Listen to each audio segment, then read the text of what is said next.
बनवलं. जिथं तू इस्रो झेंडा घेऊन फडकवायला जातं ना पुढं, राहिले सायंटिस्ट ते उभे, ते उभे सायंटिस्ट ज्यानं चंद्रयान बनवलं तिथं झेंडा घेऊन भाषण द्यायला पुढं. अरे तो शिकलेला नाही आहे, अनपढ गवार पंतप्रधान बनवला आपण या देशाचा. काय लायकी काय होती तुमची महाराष्ट्रामध्ये? या महाराष्ट्रामध्ये हा जो भाजपा वाढला किंवा हे जे खरबुजे वाढले ते शिवसेनेमुळे वाढले. लक्षात ठेवा, शिवसेनेमुळे वाढले. इथल्या जनतेवर लक्ष नाही. करोना होता तेव्हा घरी ते लॉनवर पाणी देत बसले होते, झाडं जगवत होती बंगल्याची. जेव्हा लंपी रोग आला होता तेव्हा ते कुठं गायब झाले काय माहिती. त्यांना कदाचित असं वाटलं असेल लंपी आपल्याला होतो का काय. त्यांना कोणी सांगायला पाहिजे होतं माणसांना होत नाही, गायब झाले. मिळणारे त्या ठिकाणी मोठे खासदारांना घरी बसवण्याचं काम आम्हाला करायचे. निश्चितपणे जनशक्ती लढाई आम्ही प्रत्येक गावात जाताना त्या गावातल्या पदाधिकारी निश्चय केला की जरी कोणाला प्रलोभन आली कोणाला काही आली तरी आम्ही आपला घटनावासा सोडणार नाही. आणि निश्चितपणे या विद्यमान खासदाराला घरी बसवलं राहणार नाही एवढंच या ठिकाणी मी करतो. सगळ्यात महत्वाचं आपण नशीबवान जे आहे ते आमदार आपल्याला विरोधासाठी. मी काल तिकडे कर्जतमध्ये युवकांशी बोलत होते. पोरं म्हणाली ताई गावात एसटी सुद्धा येत नव्हती. ते रामभाऊच ना, नाव नाही घेत, तुम्हाला कळतं रामभाऊ म्हणजे. ते रामभाऊ किती 17 का 6 का किती खात्याचे मंत्री राहिलेत. 13 त्यांचा 13.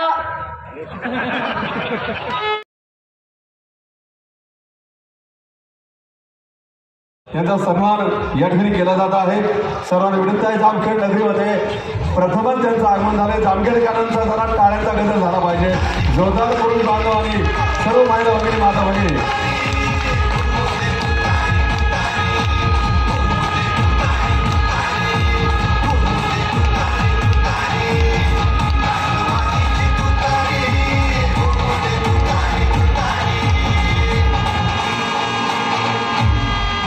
धन्यवाद.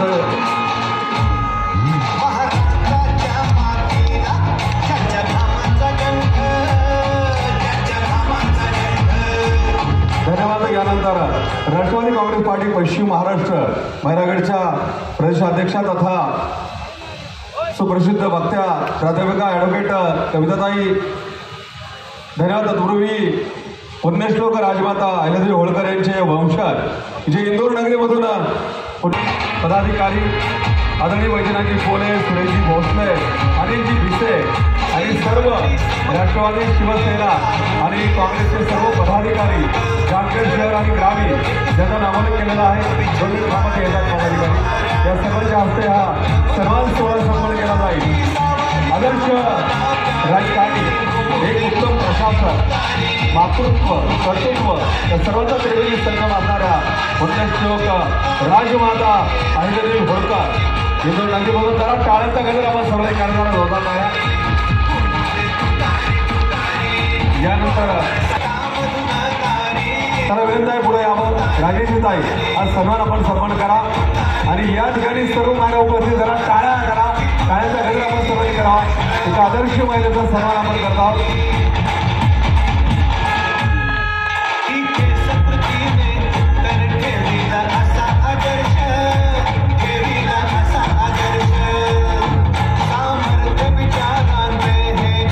धन्यवाद. आणि यानंतर आपला सर्वांशी संवाद साधण्यासाठी संपूर्ण राज्यामध्ये कर्जत जामखेडचा आवाज बुलंद करण्याचं काम त्यांनी केलं. युवा संघर्ष यात्रेच्या माध्यमातून युवकांच्या प्रश्नावरती हिराणी मांडण्याचं कार्य करण्यात असताना कर्जत जामखेड महाराष्ट्राच्या हृदय सिंहासनावरती आरूढ झाला. सर्वांना विनंती आहे, जरा दोन्ही हात वरती करा आपण सर्वांनी. आपण सर्वांनी स्वागत करूया. अरे एकच वादा, अरे एकच वादा, रामकृष्ण हरी, अरे रामकृष्ण हरी. धन्यवाद. म्हणजे होणार आपल्या या ऐतिहासिक शहरामध्ये आपल्या सर्वांशी बोलण्यासाठी आवर्जून उपस्थित असणारे,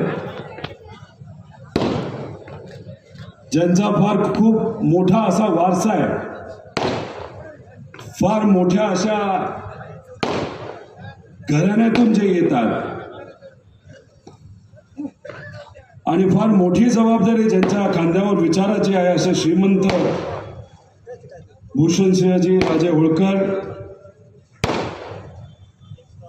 ज्यांचा आवाज ऐकण्यासाठी, भाषण ऐकण्यासाठी आपल्या जामखेड तालुक्याची आहे. आणि याच्यामुळेच आमच्यासारख्याला त्या ठिकाणी लढण्याची ही प्रेरणा मिळत असते. जाधव साहेब, मोदी साहेबांच्या सभेमध्ये जर आपण बघितलं तर मोदी साहेबांचं भाषण सुरू होण्यापूर्वीच लोक उठून तिथं घरी जायला लागतात. पण आमच्या जामखेड तालुक्याची सभा बघा की सभा आता चालूच झाली, पण लोक इथं येऊन खुर्च्या घेऊन स्वतः तिथं लावण्याची आजची या ठिकाणी परिस्थिती आहे. आणि या सर्व लोक स्वतः आलेली आहेत. आज बसवेश्वर महाराजांची जयंती, आज अक्षय तृतीया. मी आपल्या सर्वांना मनापासून शुभेच्छा देतो. खरं तर इतर मान्यवर बोलणार आहेत, मी फक्त आज जे कर्जतला भाषण झाला त्याच्यावर काही प्रमाणात उत्तरं मी देणार आहे. याच्यामध्ये खरं तर भास्कर साहेब, अजितदादा तिथं आले होते, त्यांनी सांगितलं सगळा निधी मीच दिला, कारण का मी फायनान्स मिनिस्टर होतो आणि मी वाढप्या होतो. वाढप्यांची ओळख असेल तर आमदाराला फायदा होतो असं ते म्हणतात. खरं तर 2019ला मी आमदार झालो. आपण कसे सत्तेत आलो हे अख्ख्या जगाला तिथं माहिती आहे. पवार साहेबांनी, उद्धव ठाकरे साहेबांनी आणि काँग्रेसच्या नेत्यांनी जर पुढाकार घेतला नसता तर महाविकास आघाडी सरकार झाली असती का? याच्यामध्ये अजितदादांचं काय होतं त्याच्या खोलामध्ये मी जात नाही, कारण का आता संध्याकाळ झाली, पहाट नाही झाली. आता सत्ता ही पवार साहेबांमुळे आली. जर अन्न कुणी बनवलं असेल, खऱ्या अर्थाने त्यासाठी परिश्रम कुणी घेतले असतील, तर या महाराष्ट्रातली स्वाभिमानी जनता आणि मतदार आणि सामान्य कार्यकर्त्यांनी जर काम केलं नसतं तर महाविकास आघाडी ही बनली नसती. त्यामुळे पहिलं क्रेडिट कोणाला जातं, त्या ह्या महाराष्ट्रातल्या स्वाभिमानी जनतेला तिथं जातं. त्यामुळे अन्न त्यांनी बनवलं, त्याच्यामध्ये जे कुठलं मीठ आणि मसाला टाकायचा होता तो पवार साहेबांनी, उद्धव ठाकरे साहेबांनी, इतर नेत्यांनी तो टाकला. आणि हे सगळं जेव्हा बनलं तेव्हा पवार साहेबांनी इकडं तिकडं बघितलं आणि आपल्या जवळचे जे कुठले नेते असतील त्यांच्या हातामध्ये काय दिलं, तर वाढण्यासाठी जी पळी असती ना ती तिथं दिली. त्यामुळे पळी म्हणजे वाढप्याला अन्न कुणी बनवून दिलं तर साहेबांनी दिलं, म्हणजे सत्ता कुणी आणली तर साहेबांनी आणली, पद कुणी दिलं तर साहेबांनी दिलं. आणि पद घेऊन जर तुम्ही तिथं विकास केला असेल, नाही तर माझ्या 4 पत्रावर जर तुम्ही तिथं सह्या केल्या असतील, मी म्हणत नाही तुम्ही माझ्यासाठी काय केलं नाही, तुम्ही 100% माझ्यासाठी खूप काही केलेलं आहे, पण जेवढं श्रेय तुम्हाला जातं त्याच्यापेक्षा कितीतरी जास्त श्रेय जर कोणाला जात असेल तर इथल्या जनतेला आणि आदरणीय पवार साहेबांना ते जातं. आणि सगळ्याच विभागाच्या पत्रांवर तुम्ही सही करत होता असं नाही दादा. तुम्ही कदाचित 5-10% जे प्रमुख पत्र होते त्याच्यावर तुम्ही तिथं सही केली असेल. त्या भाषणामध्ये आणि त्या सभेमध्ये फार मजेदार काही गोष्टी झाल्या. राम शिंदे साहेब माझ्या म्हणजे अजितदादांच्या आधी बोलत होते. ते म्हणले रोहित पवारांनी काहीच निधी नाही आणला, काहीच निधी नाही आणला, काहीच निधी नाही आणला. त्यानंतर अजितदादा बोलले रोहित पवार जे आमदार आहेत त्यांनी या मतदारसंघामध्ये खूप निधी आणला, कारण का तो मी दिला होता हे अजितदादाने तिथं सांगितलं. म्हणजे त्यांच्या सभेला आणि राम शिंदे साहेबांच्या प्रयत्नाला जर कुणी चुना लावला असेल तर तो तिथं अजितदादांनी आज तिथं लावलेला आपण सगळ्यांनी बघितलं। राम शिंदे साहेबांचं लोकांवर लक्ष नाही, इथल्या जनतेवर लक्ष नाही। करोना होता तेव्हा घरी ते लॉनवर पाणी देत बसले होते, झाडं जगवत होती बंगल्याची। जेव्हा लंपी रोग आला होता तेव्हा ते कुठं गायब झाले काय माहिती। त्यांना कदाचित असं वाटलं असेल लंपी आपल्याला होतो का काय, त्यांना कोणी सांगायला पाहिजे होतं माणसांना होत नाही। गायब झाले तेव्हा लोकांना मदतीला नाही आला, कांद्याचे भाव पडले तेव्हा तुम्ही गायब झाला। जेव्हा इथं असणाऱ्या प्रत्येक व्यक्तीला, सामान्य व्यक्तीला पिण्याचं पाणी जेव्हा लागत होतं आणि तुमची सत्ता असताना सुद्धा तुम्ही टँकर तिथं लावता आले नाही। आम्हाला तिथं सेवाभावी संस्थेच्या माध्यमातून प्रत्येक व्यक्तीला भेदभाव न करता, कोण या धर्माचा, कोण त्या जातीचा, कोण कुठल्या पार्टीचा हे न बघता फक्त माणुसकी मनामध्ये ठेवून तिथं आपण पाणी देत होतो। आणि तुम्ही तेव्हा कुठं होता? तेव्हा तुम्हाला जनता दिसली नाही। दुधाचे भाव पडले तेव्हा तुम्हाला जनता दिसली नाही, पण तुम्ही माझ्यावर मात्र लक्ष तिथं देत होता। आणि काय म्हणला, रोहित पवार संघर्ष यात्रेमध्ये चालायला गेले होते, 800 किलोमीटर चालले असं रोहित पवार म्हणतात। पण मला तरी असं वाटतं, असं राम शिंदे म्हणतात, रोहित पवार गाडीत बसायचे, पुढे गेले की उतरायचे, परत गाडीत बसायचे। वा रे पठ्या, मी किती चाललोय, कसं चाललोय हे लोकांना माहिती। त्याच्या मागचं कारण काय? रोहित पवारचं वजनच कमी नाही झालं।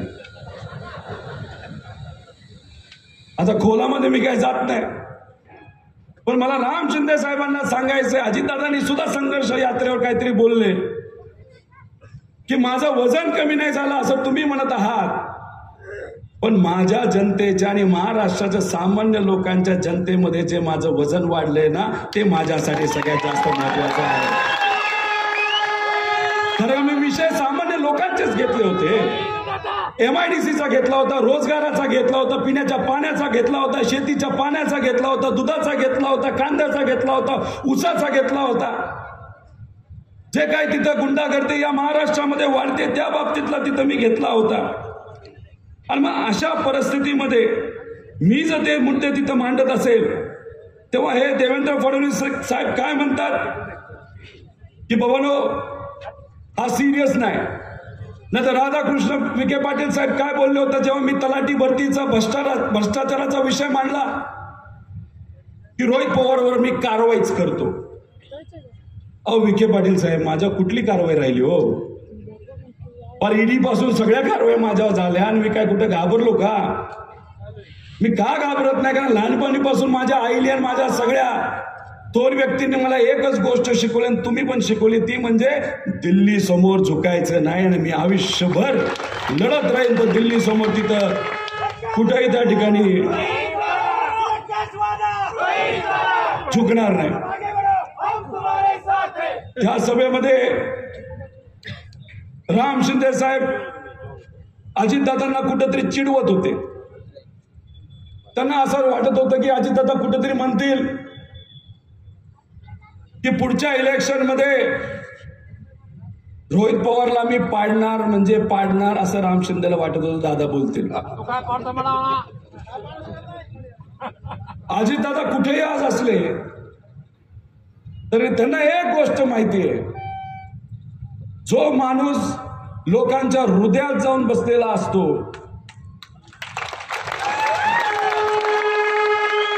ज्या व्यक्तीचं लोकांवर प्रेम असतं, लोकांचं प्रेम त्या व्यक्तीवर असतं, अशा व्यक्तीला कधीही नेता पाडू शकत नाही।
तुम्ही खाली बसा ना, पडली शर्ट झाले काय शूटिंग फुटिंग काढायचं तिकडून का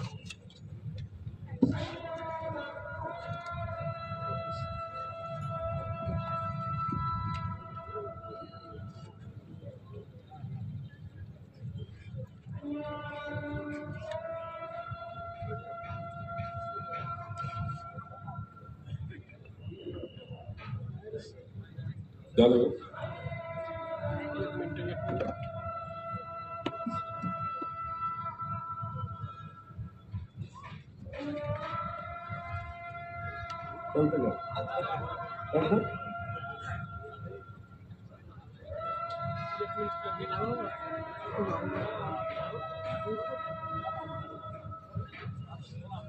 चालतं का? त्यामुळे अजितदादांना माहिती आहे की जी व्यक्ती लोकांच्या मनामध्ये आणि लोक ज्यांच्या मनामध्ये आहेत त्यांना नेता कधी पाडू शकत नाही. राम शिंदेचा तोही प्लॅन त्या ठिकाणी फ्लॉप केला. काल तर देवेंद्र फडणवीस साहेब आले होते. मगाशी सांगितलं ना, खूप मोठी सभा झाली. त्या सभेमध्ये देवेंद्र फडणवीस साहेबांना खुश करण्यासाठी राम शिंदे साहेब तिथं काय म्हणत होते, अहो लोकांनो, देवेंद्र फडणवीस साहेब हे जलसंपदा मंत्री आहेत. बरोबर राम शिंदे साहेब, लोकांना माहित नाही देवेंद्र फडणवीस हे जलसंपदा मंत्री आहे. कारण का जो माणूस काम करतो तेच लोक डोक्यात ठेवतात. आणि जर तिथं देवेंद्र फडणवीस साहेबांनी कामच केलं नसेल, जसं या देशाचा कृषी मंत्री आपल्याला माहित नाही, तसं आपला जलसंपदा मंत्री कसं आपल्याला तिथं कळणार. त्यामुळे अशा पद्धतीचं इथं भाषण तुम्ही करता. आणि हे देवेंद्र फडणवीस साहेब साफ खोटं हे नेहमी नेहमी तिथं बोलतात. मला काय म्हणतात ते बोल बच्चन आहेत, बोल बच्चन. आता बोल बच्चन मी लोकांचा विषय मांडला तर मी बोल बच्चन. तर मला देवेंद्र फडणवीस साहेबांना विचारायचंय की जेव्हा 2014ला बारामतीमध्ये धनगर समाज अख्ख्या महाराष्ट्रातून एकवटला होता, त्या आंदोलनामध्ये तुम्ही जाऊन काय बोलला होता की पहिल्या कॅबिनेटमध्ये मी धनगर आरक्षण देतो. बरोबर का नाही? दिलं का त्यांनी? भुजबळ साहेब काय बोलले होते की ओबीसी समाजाचं राजकीय आरक्षण आज जर कोणामुळे अडचणीत कोर्टामध्ये आलं असेल तर ते देवेंद्र फडणवीस साहेबांच्या एका कार्यकर्त्यामुळे, भाजपच्या कार्यकर्त्यामुळे. म्हणजे तुम्ही ओबीसी समाजाला अडचणीत आणलं, तुम्ही तिथं धनगर समाजाला अडचणीत आणलं. मराठा समाजाला जे आरक्षण आपण काँग्रेस आणि राष्ट्रवादीचं सरकार जेव्हा 2013ला होतं तेव्हा 50%च्या पुढे 16% आरक्षण दिलं होतं. ते कुणी हाणून पाडलं कोर्टात? सदावर्ते नावाचा एक माणूस. कोणाचा कार्यकर्ता? देवेंद्र फडणवीसांचा. आणि नंतर आता परत ते खाली झाल्यानंतर आता परत जेव्हा या सरकारने 10% आरक्षण दिलं, आता परत कोर्टात आरक्षण हाणून पाडण्यासाठी कोण गेला असेल तर त्याच देवेंद्र फडणवीस साहेबांचा तो कार्यकर्ता गेलेला आहे. त्यामुळे खोटारडी लोक आहेत, हे फसवणारे लोक आहेत. आज दुष्काळाची परिस्थिती असताना सुद्धा सरकारकडनं फक्त कर्जत जामखेडला 30 टँकर दिले, 30 टँकर. आणि आपण काय सेवाभावी संस्थेच्या माध्यमातून आता 250 खेपा या कर्जत जामखेडमध्ये सुरू आहेत. 250 खेपा.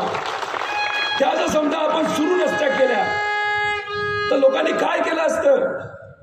या मतदारसंघामध्ये कुणी राहिलं नसतं, पुणे मुंबईकडे गेले असते. अहो बाकीच्या तालुक्यामध्ये जाऊन तुम्ही एकदा फोन करा काय परिस्थिती आहे. मी बारामती तालुक्यामध्ये गेलो होतो, तिथं सुद्धा प्यायला पाणी नाही. जेव्हा मी इलेक्शनसाठी फिरत होतो तिथं असणाऱ्या लोकांना सुद्धा आम्हाला टँकर सुरू करावे लागले, पुरंदरला सुरू करावे लागले. इतकी वाईट परिस्थिती आहे. अहो लोकांकडे लक्ष असल्याशिवाय ह्या गोष्टी कधी कळत नसतात. आरोग्यावर मोठ्या प्रमाणात काम केलं. राम शिंदे म्हणतात की मी ऑपरेशन केलं नाही. 3,500 ऑपरेशन केली. 3,500 फक्त डोळ्याची केली, हृदयाची वेगळी आणि बाकी सगळं वेगळं. अहो ही मोठी यादी इथं मी आणलेली आहे, पण आता वेळ नाही.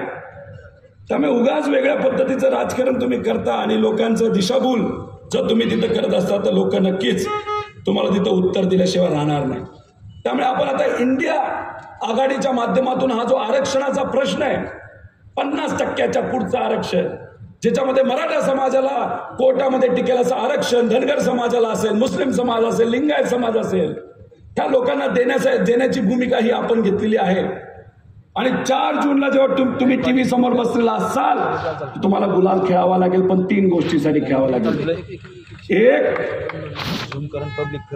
एक सामान्य कुटुंबातला व्यक्ती निलेश भाऊ लंके हे कमीत कमी 3 लाखाली खासदार इथं झालेले असतील त्यासाठी गुलाल खेळायचा. 35 खासदार या महाराष्ट्रामध्ये महाविकास आघाडीचे निवडून येणार म्हणजे येणार. आणि 3 या देशामध्ये भाजपचं सरकार हे हद्दपार झाल्याशिवाय राहणार नाही. मी हे तुम्हाला सांगतो. तुम्ही बोलाल मी हवेत बोलतोय. अहो सर्वे बघितलेत, सर्वे सोडा, मोदी साहेबांची भाषणं बघितलीत का? या लोकसभेचं पहिलं भाषण विकासावर, दुसरं भाषण हिंदू मुस्लिमवर, तिसऱ्या भाषणामध्ये पवार साहेबांना भटकती आत्मा तुम्ही बोलता, चौथ्या भाषणामध्ये तुम्ही म्हणता की साहेबांना त्यांचं कुटुंब सांभाळता येत नाही, चालले महाराष्ट्र सांभाळायला. अहो मोदी साहेब, तुमच्या कुटुंबाबद्दल तर अख्ख्या देशाला माहिती हो काय परिस्थिती आहे. आणि 5व्या भाषणामध्ये आज काय बोलले ते नाही, काल काय बोलले, अडाणी अंबानी कोणाला पैसे देतात तर काँग्रेसला देतात. तिथं असणारे नेते सुद्धा हसायला लागले, अशी परिस्थिती आहे. आज तर कहर झाला. आज काय म्हणले, अहो पवार साहब और उद्धव ठाकरे साहब, आप हमारे पास आ जाओ, सत्ता में आ जाओ, हम साथ में मिलकर सत्ता बनाएंगे. हे कशाचं चित्र आहे? हे चित्र कशाचं आहे? घाबरले ते घाबरले. अहो पवार साहेबांनी 52 सभा घेतल्या महाराष्ट्रात, बाकी राज्याचं मला माहित नाही.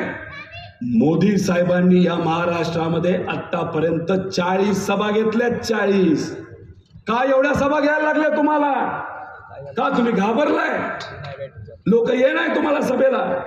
तुम्ही जे बोलताय ते लोकांना आवडत नाही, कळत नाही, म्हणून पैसे देऊन तिथं आणावे लागतात. ह्याच्यावरच समजून घ्या.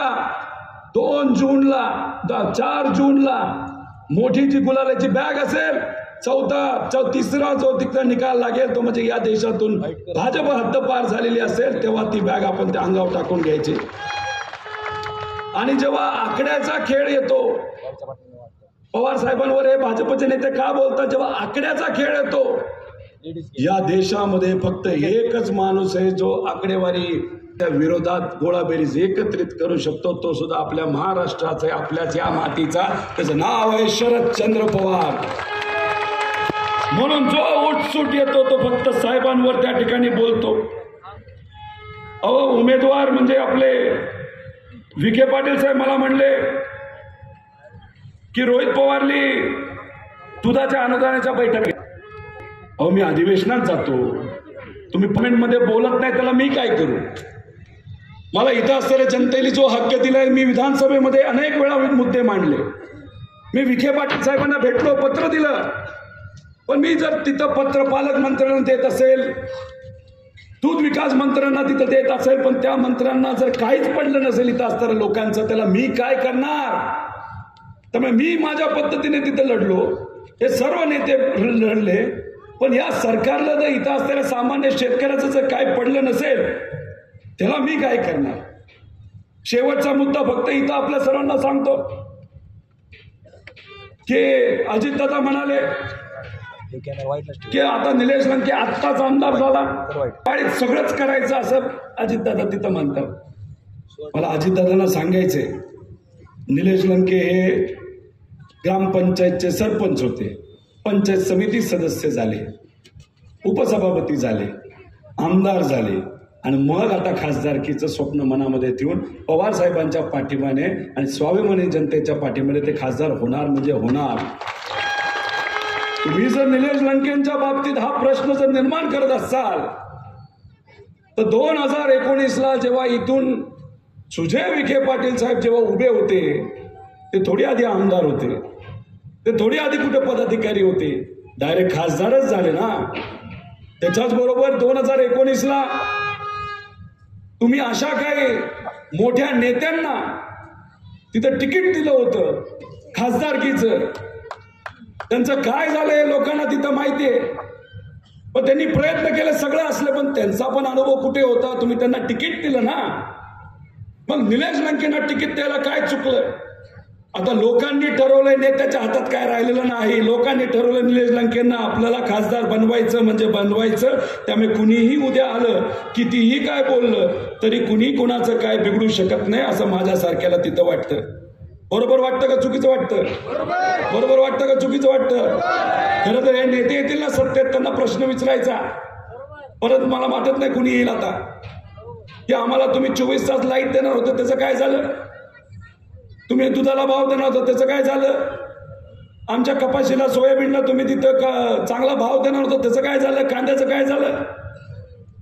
बेरोजगारीचा मुद्दा आहे, त्याचं काय झालं? माझ्या MIDC बद्दल त्यांनी सांगितलं, मला तर आश्चर्यच वाटलं. त्या ठिकाणी राम शिंदे साहेबांनी काही नावं घेतली. शहांचं नाव घेतलं, बन्सलचं नाव घेतलं, अगरवालचं घेतलं, भट्ट घेतलं, पथारिया घेतलं आणि बऱ्याच लोकांचं नाव घेतलं. अहो राम शिंदे साहेब जरा डोकं लावून तरी भाषण करत जावं राव. तुम्ही जी सगळी नावं घेतली ना, त्यांनी जमीन कधी घेतली होती? 2011 आणि 14च्या आसपास. मी आमदार कधी झालो? 19. माझं या जमिनीचं काय रिलेशन आहे? तुमच्याच काळात घेतली आणि ही जमीन कोणाला विकली तुम्ही? मोदी नाही, मोदी साहेब नाही, नीरव मोदी. त्यामुळे तुम्ही तुमचंच त्या ठिकाणी कुठलं तरी कारनामे सांगताय आणि माझ्यावर टीका करताय. कशाला खोटेपणा तुम्ही करता? आणि आम्ही जी MIDC तिथं मंजूर केलेली आहे,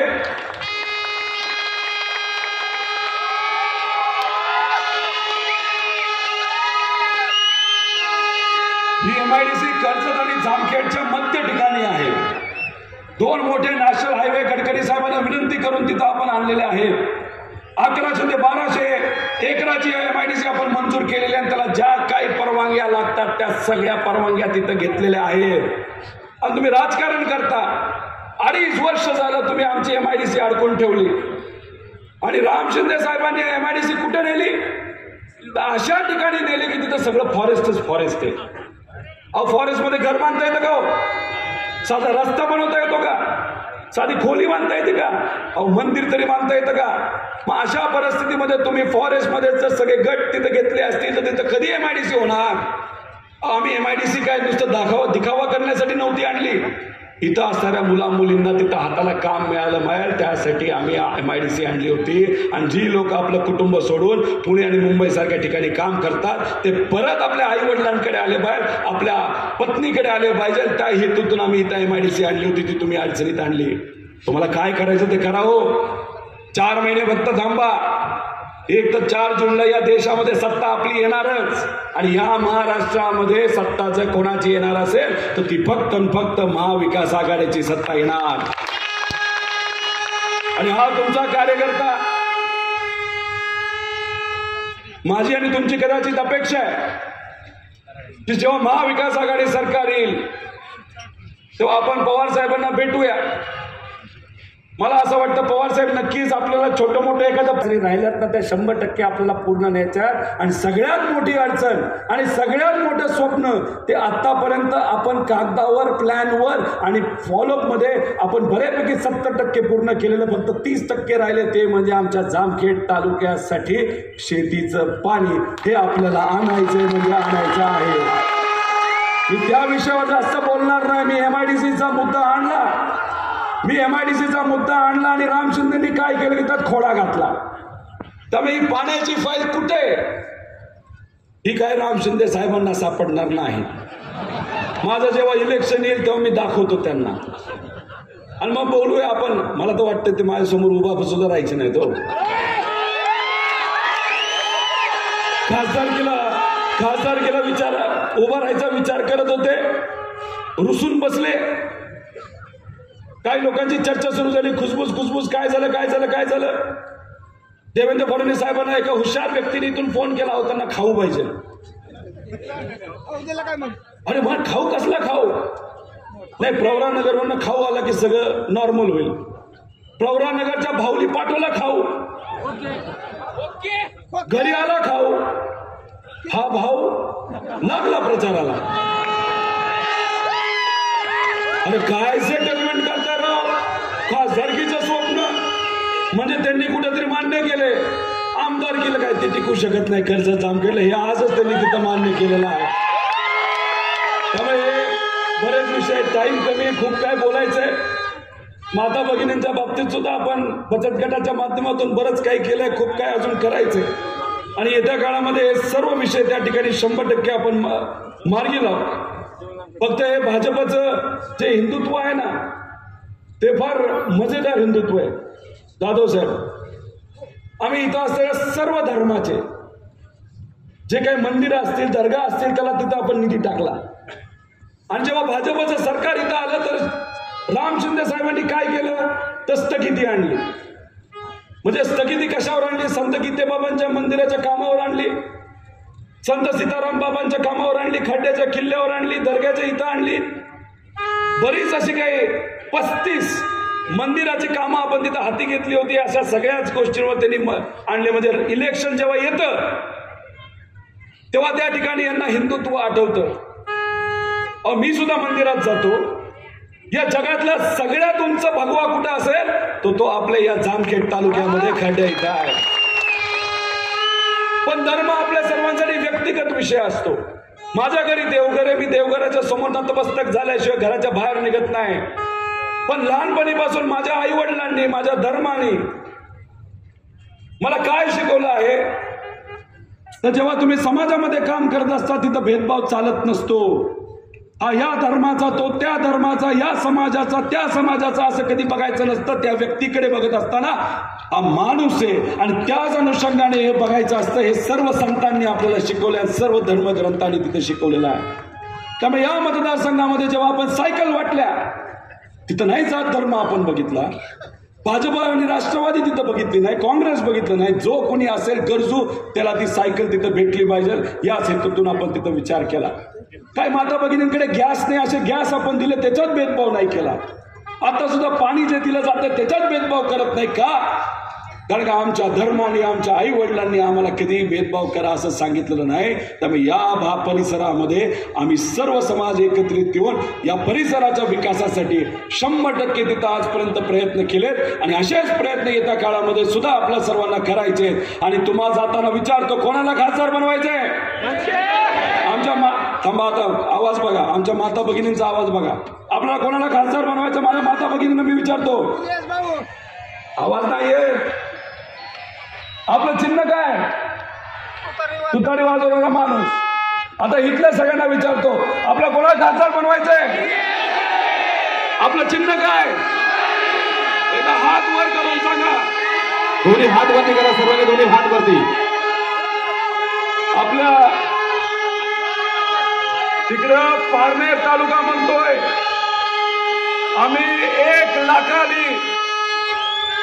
लाखाली त्या विधानसभेतून आम्ही निलेश लंकेंना तिथं निवडून देणार आहे, जास्त लीड देणार आहे. मी जामखेडच्या जनतेला त्या ठिकाणी विचारतो, कर्जत जामखेडच्या जनतेला विचारतो, एका शिक्षकाच्या आणि सामान्य कुटुंबातल्या मुलाला खासदार बनवण्यासाठी सगळ्यात जास्त लीड कुठून आली तर ती कर्जत जामखेड मधून आली. हे आपल्या सर्वांना दाखवून द्यायचंय आणि ते 100% आपण सर्वजण दाखवून देऊ. एवढंच या ठिकाणी आपल्या सर्वांना सांगतो. रामकृष्ण हरे. खात्री झालेली आहे की तुमच्या सगळ्यांच्या चेहऱ्यावरचे भाव मला सांगतायत की ह्या देशामध्ये बलाढ्य शक्तीच्या समोर आपल्या राष्ट्रवादी काँग्रेस पक्षाचे राज्याचे अध्यक्ष सन्मान्य जयंतरावजी पाटील या ठिकाणी आलेले आहेत.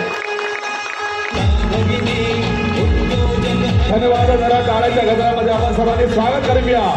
कर्तव्यदक्ष आणि कणखर म्हणून ख्याती आणि राज्यामध्ये ज्यांची आहे ते प्रदेशाध्यक्ष आदरणीय जयंतरावजी पाटील साहेब. जाधव साहेब सुरू करा. आणि म्हणून आम्ही सातत्यानं माणसांमध्ये वावरत असतो. माणसांचे चेहरे काय बोलतात हे आम्ही वाचत असतो, ऐकत असतो. आणि म्हणून मी आल्यापासून आपल्या सर्वांच्या चेहऱ्यावरचे भाव बघतोय, आपल्या सर्वांचा उत्स्फूर्त असा प्रतिसाद बघतोय आणि ज्या पद्धतीनं हजारोंची माझ्या महिला भगिनींची संख्या बघतोय, 100% या नगरमध्ये, या राज्यामध्ये, एक देशामध्ये इतिहास घडणार आहे. एका बाजूला वर्षानुवर्ष जे स्वतःला संस्थानिक समजतात, जे स्वतःला खूप मोठ्या प्रकारचे राजकारणातले धुरंधर समजतात आणि आयुष्यभर ज्यांच्या घरामध्ये अनेक प्रकारची पदं आणि पदं आहेत, पैसा आहे, त्या सगळ्याला शह देऊन निलेश लंकेला तुम्ही खासदार केल्याशिवाय राहणार नाही हा विश्वास माझ्या मनामध्ये आहे. ही तुतारी विजयाचीच वाजते जणू काही आणि ती वाजणारच आहे हा विश्वासच घेऊन मी या ठिकाणी आलोय. बांधवांनो, भगिनीनो, ही देशाची निवडणूक आहे. थांबवा बाबांनो, थांबवा जरा 2 मिनिटं. ए बाळांनो, 4 तारखेकरता जरा दम राखून ठेवा,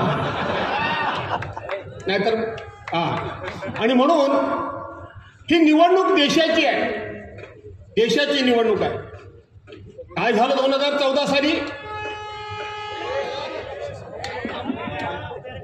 2014 साली आताचे विद्यमान पंतप्रधान अशाच पद्धतीनं त्या काळामध्ये व्यासपीठावर यायचे आणि व्यासपीठावर आल्यानंतर असा हात दावा करायचे, त्यांनी आयुष्यात कधी कोणाला उजवात केला नाही आणि ते आल्याबरोबर प्रश्न विचारायचे, 60 साल में इस देश में कांग्रेस ने कुछ किया है क्या?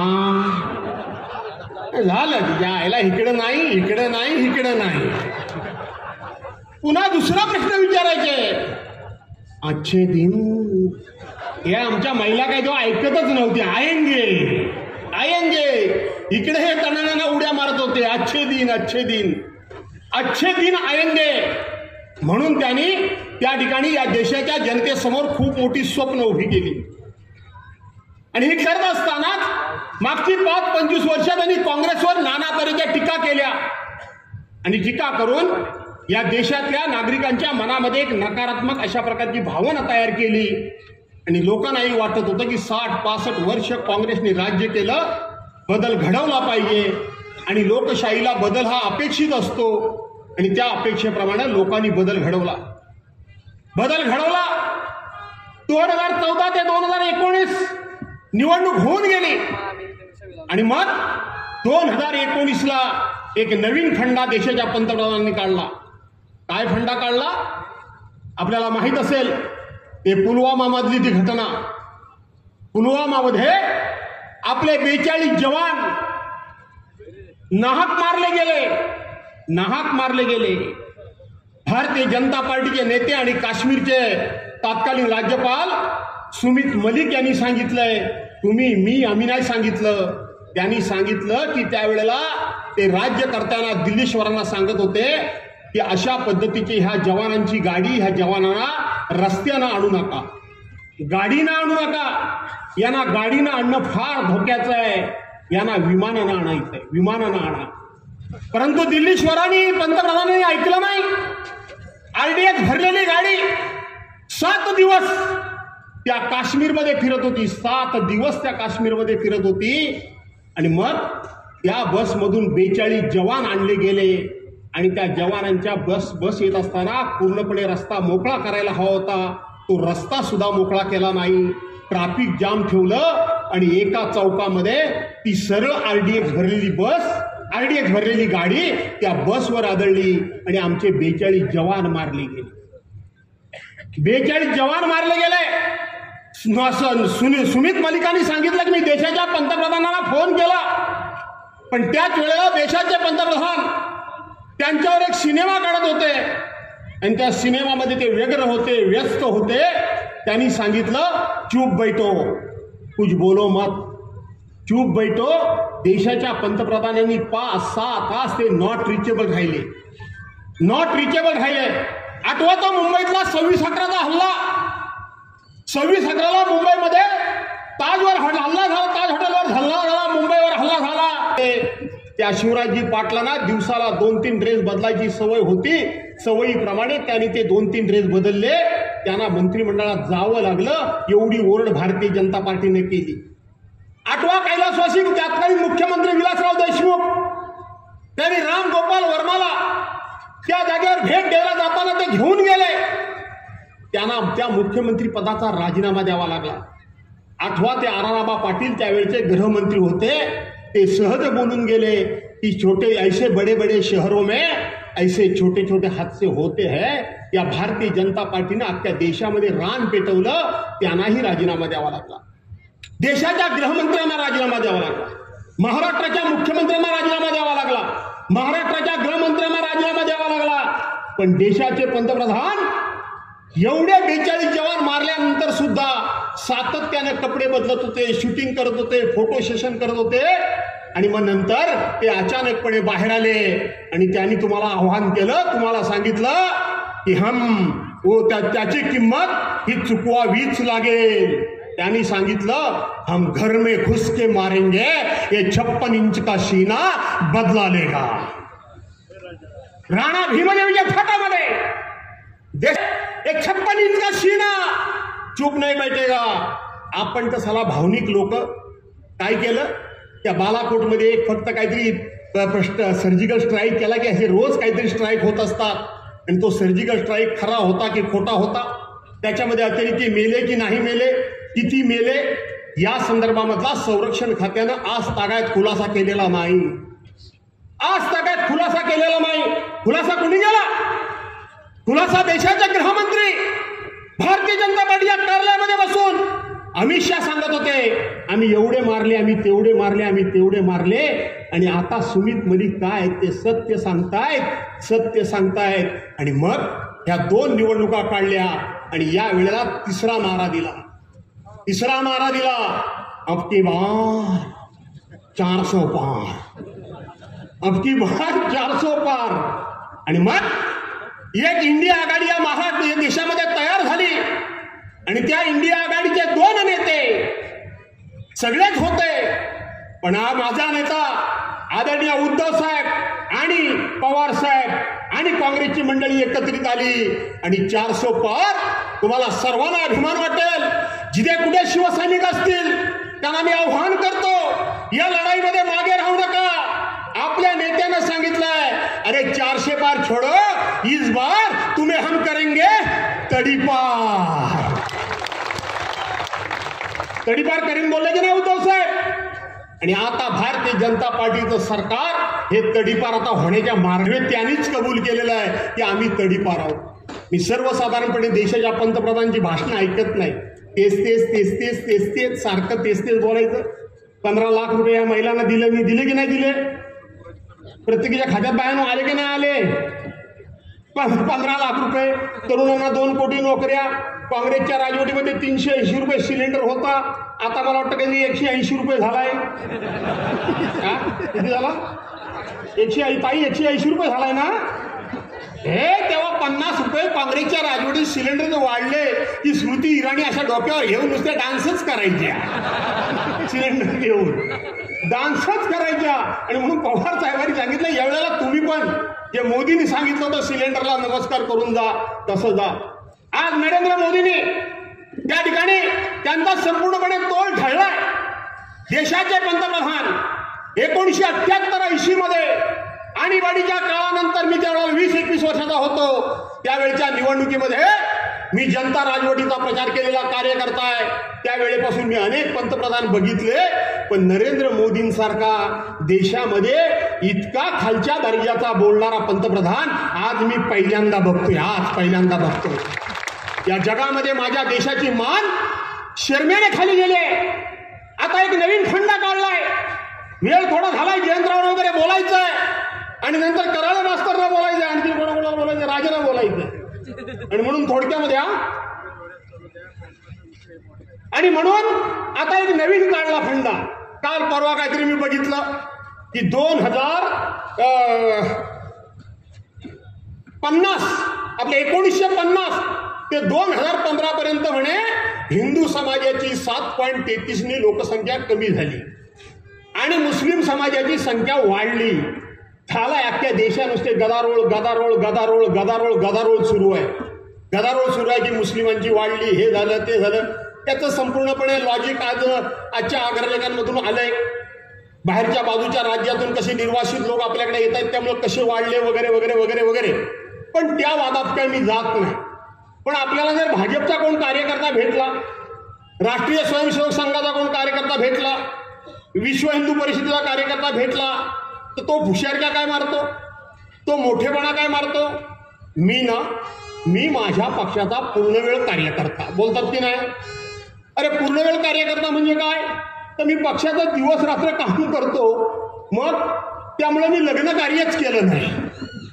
आता भाजपचे असे किती नेते आहेत की ज्यांनी लग्न कार्यच केली नाही, अजिबात लग्न कार्य केली नाही.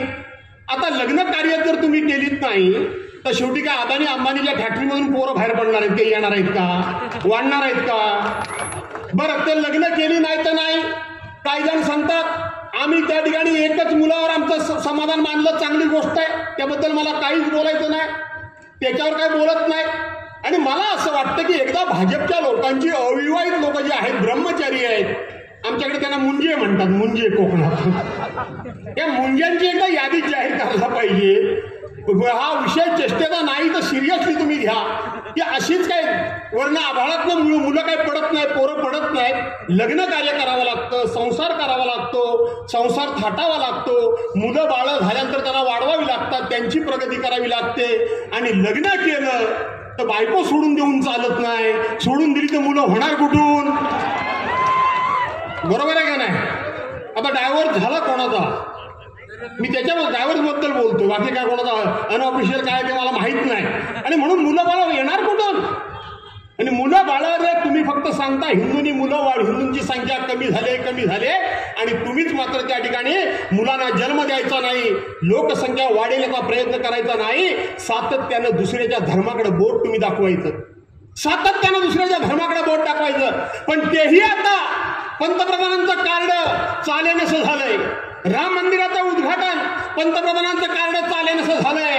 आणि म्हणून शेवटची साथ घातली ती म्हणजे उद्धव साहेबांनी, पवार साहेबांनी माझ्याकडे यावं. ते नक्की येतील, पण तुम्हाला बाजूला सारून तुम्ही ज्या गादीवर आहेत त्या गादीवरती लागतील.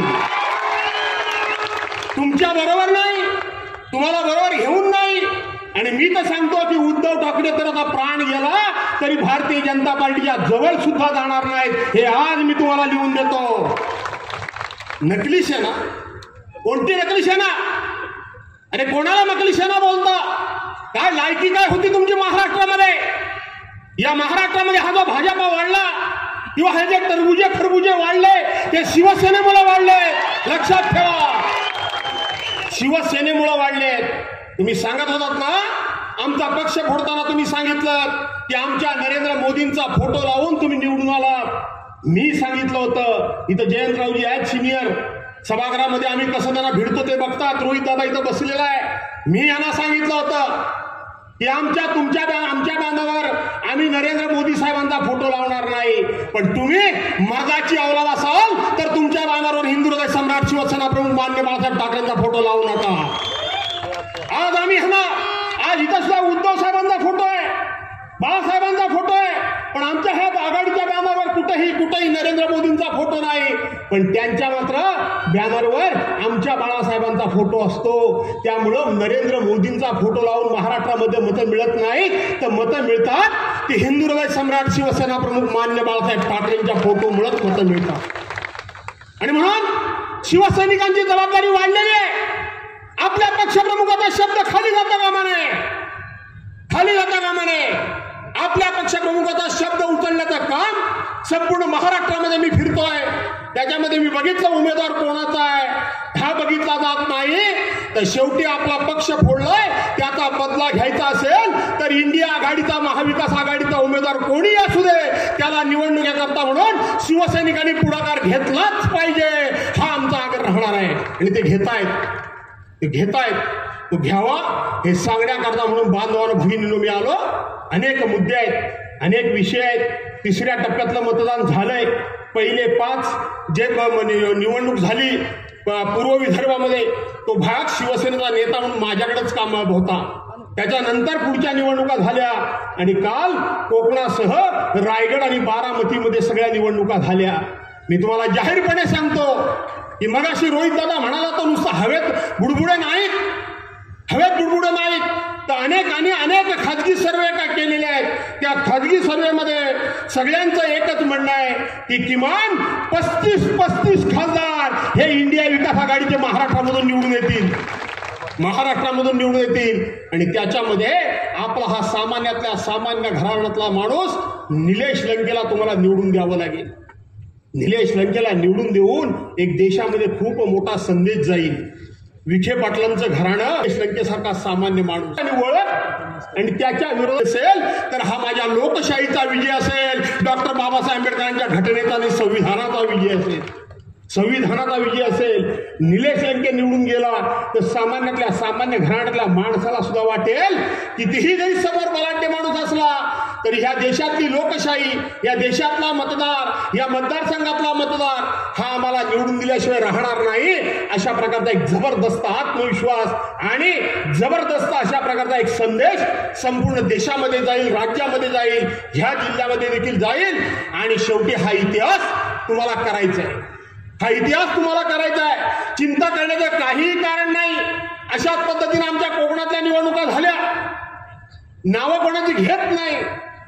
कोणाची घेत नाही, पण एक रत्नागिरी सिंधुदुर्गची निवडणूक झाली आहे. नाव न घेता तुम्हाला सांगतो, त्या रत्नागिरी सिंधुदुर्ग निवडणुकीच्या मध्ये सुद्धा माझा उमेदवार विनायक राऊत हा एक सामान्य माणूस होता. समोर एक बलाढ्य माणूस, किमान विनायक राऊत हा 2.5 लाख मतांना निवडून आल्याशिवाय राहणार नाही. किमान त्याच पद्धतीने अनंत गीते सुद्धा हे निवडून येतील याबद्दल एककिंचित शंका बाळगण्याचं कारण नाही. आणि म्हणून त्यांच्या जोडीला हा निलेश लंके, त्याची पुस्तिका मी वाचत होतो, त्याचं त्या ठिकाणी मनोगत मी वाचत होतो आणि मी त्याला थोडाफार ओळखतो, कारण विधिमंडळामध्ये आम्ही एकत्र आहोत. लंका नाव जरी त्याचं लंके असलं निलेश लंके, तरी सुद्धा तो लंका जाळायचा कोणाची माहिती आहे ना, त्या रावणांची जाळणार आहे. आणि म्हणून त्या रावणांबद्दल खरं तुम्ही बोलणार होतो, परंतु आता फार वेळ झालेला आहे. बाकीचे वक्ते आहेत, कराळे मास्तरांचं भाषण तुम्हाला ऐकायचं आहे. मी तुम्हाला युट्यूबवर बरं बघतो, जरा होऊन जाऊ दे विदर्भ भाषामध्ये. आणि जयंतरावांचे चिमटे तुम्हाला माहिती आहेत कसे असतात ते तुम्हाला ऐकायचे आहेत. त्याचबरोबर आमचे राजे भाषण करणार आहेत. आणि म्हणून फार वेळ न घेता पुन्हा एकदा आपल्या सर्वांना विनंती करतो, आणि 13 तारखेला हातामध्ये तुतारी घ्या आणि त्या तुतारी समोरचं बटन दाबून निलेश लंकेला विजयी करा, असा आग्रह करून आपल्या संगिराला घेतो. जय हिंद, जय महाराष्ट्र. शिवसेनेच्या देवींनी आपल्याला शिकवलं सगळ्यांना सोबत घेऊन चालायला. सर्व जातीपाती धर्माच्या गटातटाच्या लोकांना सोबत घेऊन जायला आपल्याला या महाराष्ट्राच्या मातीनं शिकवलं. आणि म्हणून विठुरायाच्या वारीला जात असताना आपण जातपात धर्म भेद सगळं विसरून एकमेकाच्या सोबतीनं एकमेकाच्या ताटातली भाकरी शेअर करत आपण त्या वारीला जात असतो. आणि ही संस्कृती या महाराष्ट्राच्या मातीची असताना छत्रपती शिवाजी महाराजांना केंद्रबिंदू मानून या महाराष्ट्रामधलं प्रत्येक कार्य होत असताना 2014 मध्ये एक व्यक्ती आली आणि याच छत्रपती शिवाजी महाराजांचं नाव घेऊन त्याने आपल्याला सांगितलं की इस देश में हम अच्छे दिन लाएंगे. त्यांनी आपल्याला सांगितलं की शेतकऱ्यांचं राज्य आम्ही आणू, 20 कोटी तरुणांना आम्ही रोजगार देऊ, महिला भगिनींचा आम्ही सन्मान करू, आरोग्याच्या सुविधा देऊ. आज आपण 10 वर्षानंतर त्याच भारतामध्ये आणि त्याच महाराष्ट्राच्या मातीमध्ये उभे आहोत. तेच पंतप्रधान आपले आहेत आणि आज तेच पंतप्रधान आपल्याला सांगतात की 80 कोटी घरांमध्ये आम्ही राशनच्या मार्फत लोकांना धान्य पुरवतोय. मला माझ्या सर्व तरुण मित्रांना एक प्रश्न विचारायचा आहे की तुम्हाला हे फुकटचं राशन पाहिजे आहे की स्वाभिमानाची नोकरी पाहिजे? मला आज तुम्ही उत्तर द्या. आज शेतकरी बेजार आहे. महाराष्ट्रामध्ये फिरत असताना, देशामध्ये फिरत असताना अनेक शेतकरी आत्महत्या करतायत. ज्या छत्रपती शिवाजी महाराजांनी रयतेचं राज्य, शेतकऱ्यांचं राज्य सांगितलं, त्याच महाराष्ट्राच्या मातीमध्ये आज शेतकऱ्यांची काय अवस्था आहे. आणि हेच मोदीजी सांगतात की आम्ही 6,000 रुपये शेतकऱ्यांना देऊ. आता ते 6,000ची पोलखोल व्हायला लागली म्हणून कालच अमित शहा म्हणाले की 12,000 आम्ही देऊ. अरे काय तुम्ही शेतकऱ्यांची थट्टा लावली आहे. जो शेतकरी या सबंध देशाला अन्न पुरवतो, त्या शेतकऱ्याला तुम्ही असं 6 आणि 12,000 रुपये विकत घेऊ इच्छिता काय? हा महाराष्ट्राचा शेतकरी आणि देशाचा शेतकरी हा स्वाभिमानी शेतकरी आहे.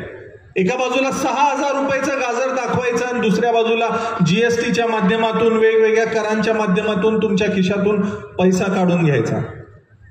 उज्ज्वला गॅस योजना आपल्याला सांगितली. त्या उज्ज्वला गॅस योजनेचं आणि त्या जिओच्या कार्डच्या योजनेमध्ये मला काय फरक वाटत नाही. सुरुवातीला फुकटचं आपल्याला आश्वासन दिलं आणि हळूहळू ती जिओची स्कीम जशी 800-900 रुपयाला गेली, तसाच गॅसचं जे आपल्याला आश्वासन दिलं 400चा गॅस आज 1200ला गेला. महिलांच्या बाबतीत हे बोलतात एका बाजूला, आणि दुसऱ्या बाजूला महिलांवर अत्याचार करणाऱ्या कर्नाटकमध्ये त्या रेवन्ना सारख्या उमेदवाराला उमेदवारी भाजप देतं. ही वेगळी भूमिका खपवून घेतली जाणार नाही. आज या देशामध्ये तुम्ही आरोग्याबद्दल बोलता, तुम्ही शिक्षणाबद्दल बोलता, तुम्ही आज काय केलं हे तुम्हीच स्वतःला विचारा.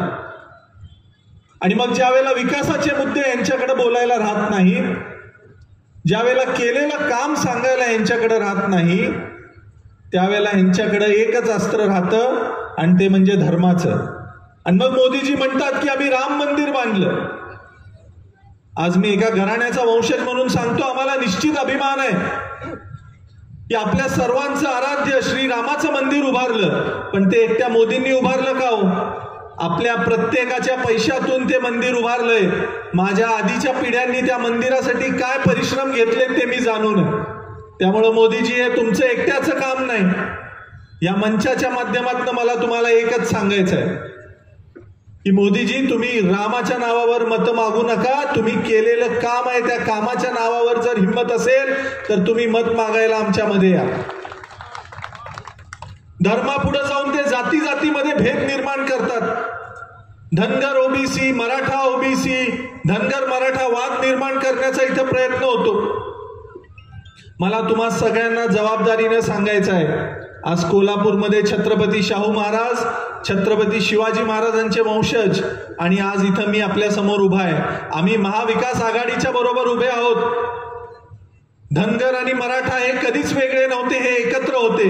या महाराष्ट्राच्या मातीमध्ये दलित, वंचित, उपेक्षित या सगळ्यांना सोबत घेऊन छत्रपती घराणा असेल, होळकर घराणा असेल, मग ते गायकवाड असतील, शिंदे असतील, या सगळ्यांनी राज्य केलं. हाच विचार या महाराष्ट्राच्या मातीचा आहे. मग तुम्ही का भांडणं लावता आमच्यामध्ये? मला तुम्हाला प्रश्न विचारायचा आहे. 2014 मध्ये ज्या वेळेला तुम्ही धनगरांना धनगर आरक्षणाचं आश्वासन दिलं की पहिल्या कॅबिनेटमध्ये आम्ही धनगर समाजाला आरक्षण देऊ, त्या आरक्षणाचं काय झालं हा प्रश्न मला तुम्हाला विचारायचा आहे. आज आमचा मेंढपाळ बांधव वाड्या वस्त्यांवर फिरणारा, त्याच्या मेंढ्यांना चारा मिळत नाही, शेतकऱ्यांच्या बरोबर त्याचे वाद होतात, त्याला मारहाण होते, त्याच्यावर कुठलीच त्याच्या बाजूने भूमिका या शासनानं कधीच घेतली नाही. घरकुलांचे प्रश्न असतील, आपल्याला सांगितलं प्रधानमंत्री आवास योजना, किती लोकांना घरं मिळाली आज मला विचारायचं आहे. आज मराठा समाजाच्या आरक्षणाचा प्रश्न असेल, त्याचं काय झालं? आणि मग ज्या वेळेला विकासाचे मुद्दे राहत नाही त्यावेळेला असं तुम्ही जाती जातीमध्ये भांडणं लावून देणार काय? मी तुम्हाला या मंचाच्या माध्यमातून एकच सांगतोय, आमच्यामध्ये सुभेदार मल्हारराव होळकरांचं रक्त आहे.